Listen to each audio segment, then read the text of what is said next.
여신도를 성폭행한 가짜 승려가 징역형을 받았습니다. 신이 당신과 나의 합방을 명했다는 정말 얼토당토 않는 이유를 갖다 댔다고 하는데요. 예. 김성수 평론가님, 정말 부처님 얼굴에 먹칠도 유분수지. 이거 어떻게 된 사건이에요?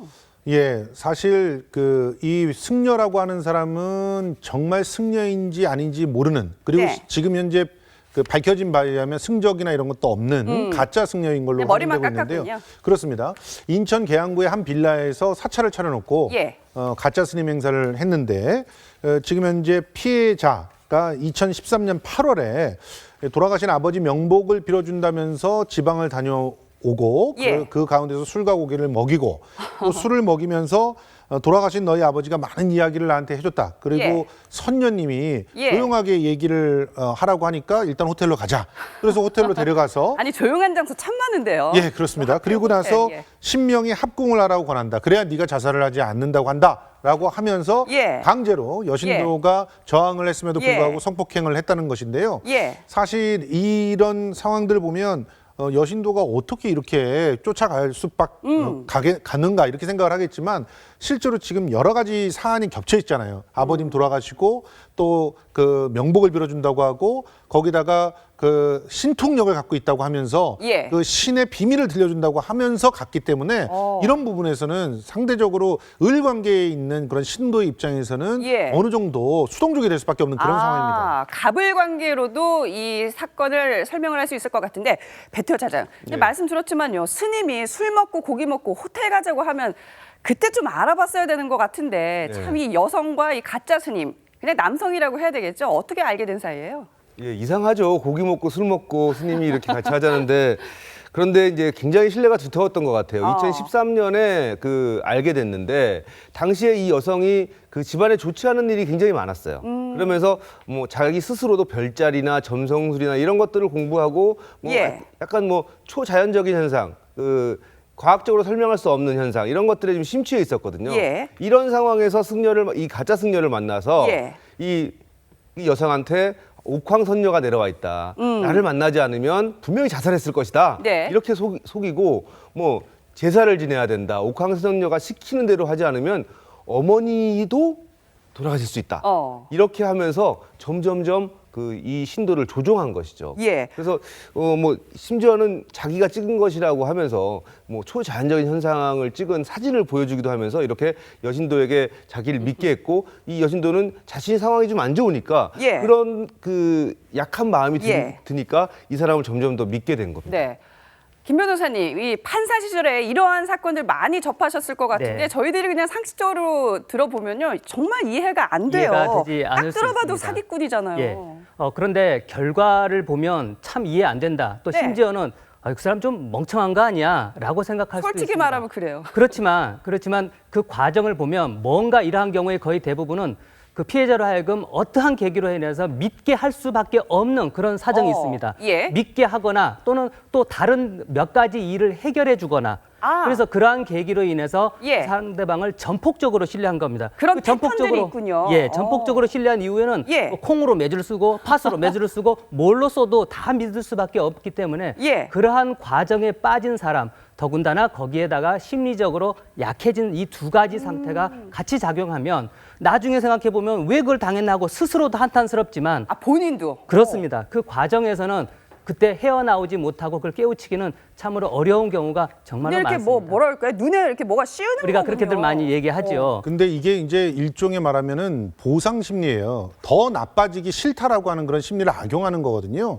실제로 이분이 굉장히 안 좋은 일들이 겹쳐 있었잖아요. 더 이상 나쁜 곳으로 떨어지기 싫어요. 예. 그러면 어느 정도 내가 지불을 하더라도 더 이상 나빠지지만 않는다면은 뭐 나는 괜찮겠다라고 하는 심리가 작동하게 되고 그럴 때 이 승려에게 돈이든 뭐 어떤 다른 예. 대가든 뭔가를 지불해서라도 어머니가 돌아가신다거나 내가 뭐 더 큰 일이 벌어져서 자살난다거나 이런 것들을 안 할 수 있다면 예. 할 수 있겠다. 그거는 미리 벌어지지 않지만 예. 그런 자꾸 그런 암시를 주다 보면은 그런 것들이 실제로 닥쳐올 것 같다는 그런 불안과 공포에 시달리게 되는데요. 예. 실제로 이 불안과 공포라고 하는 것이 예. 이런 사이비 종교인들이 신도들을 조종하는 굉장히 강력한 그런 무기가 됩니다. 예. 근데 이런 무기들을 사용하면서 뭔가 신비한 능력이라든가 예. 자기한테 특별한 어떤 그런 지혜나 혹은 힘이 있다라고 하는 걸 슬금슬금 보여주게 되면은 그 신뢰가 더 굳어지게 되고 네. 그리고 특별하게 이 대상, 그러니까 자기 자신이겠죠, 여신도한테는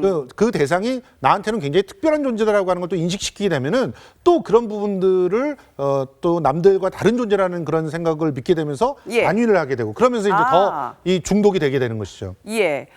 근데 얘기를 들어보면 이 피해 여성이요. 과연 몸만 당했을까 의문이 들거든요.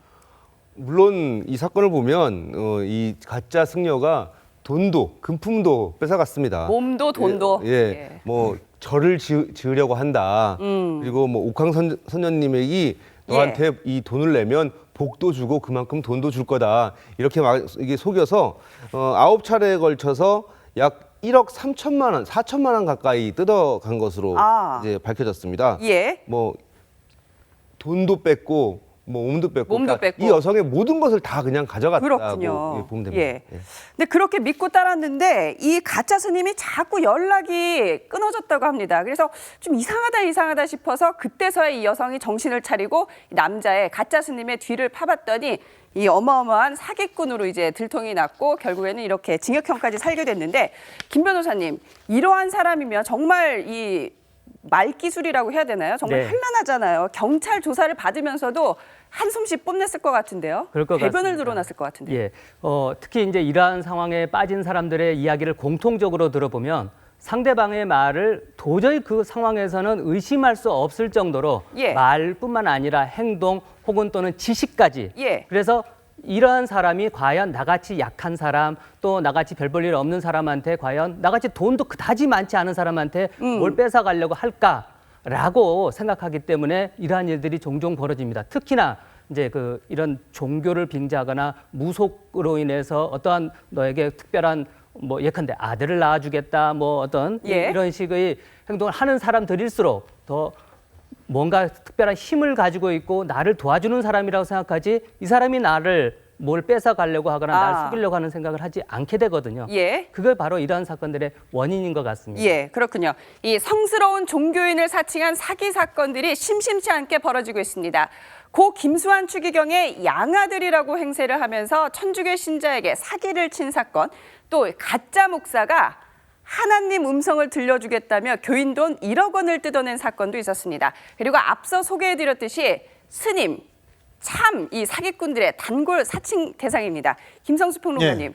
김수환 추기경이 양아들이 있었어요? 이거 무슨 얘기예요? 양아들이 없었던 걸로 저는 알고 있는데요.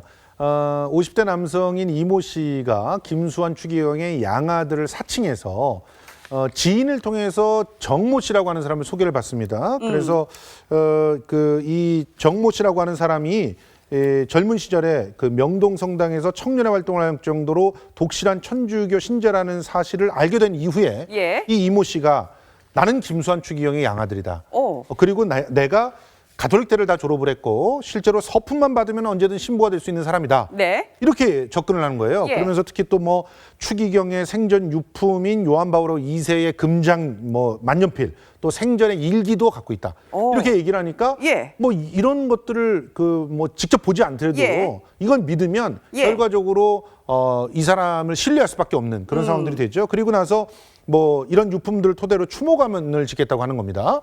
내가 양아들이니까 아버지 추모관을 짓겠다라고 하는데 누가 뭐라고 하겠어요. 그리고 도와주고 싶죠. 김수환 추기경 같은 분의 그 추모관을 또 짓는다고 하니까 그러면서 이제 돈을 요구하게 되고 그리고 또 이제 개발권을 위임해 주겠다고 하면서 이렇게 접근해 들어오니까 그런 부분들에 대해서 나도 이득이 좀 생기지 않을까 이런 생각들을 하게 되는 거죠. 근데 결과적으로는 그 가운데에서 전체적으로 1억 가까운 돈을 갖다 이렇게 사기를 당하는 상황이 벌어지는 것이죠. 네. 이 사람이 김수환 추기경으로부터 이 땅 3만 5천 평을 뭐 유산으로 상속을 받았다고 주장을 하는데 김수환 추기경 선종 후의 유품을 보니까요. 정말 검소하고 소박한 이 삶이었다고 합니다.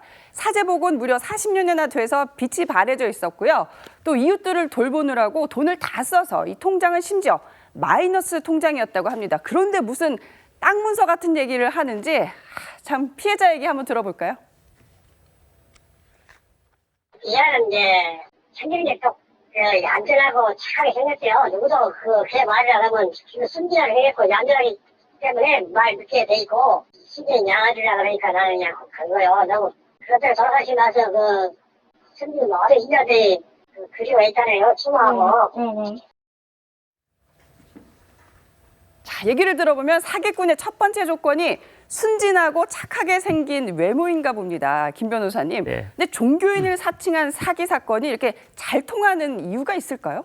그 어느 종교든지 간에 최소한 자기 종교와 같은 종교를 믿는 사람에 대해서는 글쎄요. 어떤 신뢰하게 되죠. 근거 없는 예. 또는 또 뭐 경험에서 일어날 수도 있습니다만 기본적인 신뢰를 바탕으로 하고 있습니다. 예. 이와 같은 사람이 나와 같은 대상을 섬기는 사람이 과연 나에게 거짓말을 하겠고 나를 속이겠느냐 하는 예. 이 기본적인 신뢰에서 시작됩니다. 그러니까 거꾸로 이것을 이용하려는 그 아하. 사기 범행을 하려는 의사를 가진 사람은 그것을 바로 상대방의 약한 점, 아하 이 종교를 갖다 대면 기본적으로 나는 절반은 더 먹고 들어가겠구나라고 신뢰할 수밖에 없으니까 이거를 더 이용할 수밖에 없죠. 이건 아마 앞으로도 이와 같은 현상은 계속될 수 있을 것입니다. 그렇군요. 이러한 사기꾼들 이제 부처님 하나님한테 혼나게 생겼습니다.